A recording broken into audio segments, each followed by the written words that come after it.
Alrighty, guys.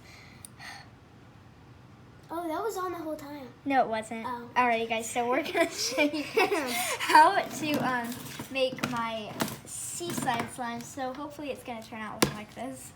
Hopefully. Anyway, guys. So first, Okay, what do you need? you need the glue. So get the Elmer's white skull glue. Is this the big one? The big one. Alrighty. So, okay. So guys, you're gonna pour in, I don't know how much, however much you want of this Elmer's white glue.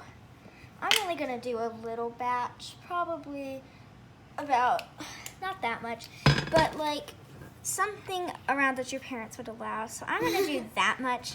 Okay, what else do you need? And go ahead and get the, here, I'm gonna use this really quick. Okay, so guys, so you're gonna use blue food dye and green food dye to make that touch of turquoise. So yeah, alrighty. So you need 1 drop of green and 2 drops of blue to make this perfect seaside color. So you see I have 1 drop of green in there, and now we're adding in the blue.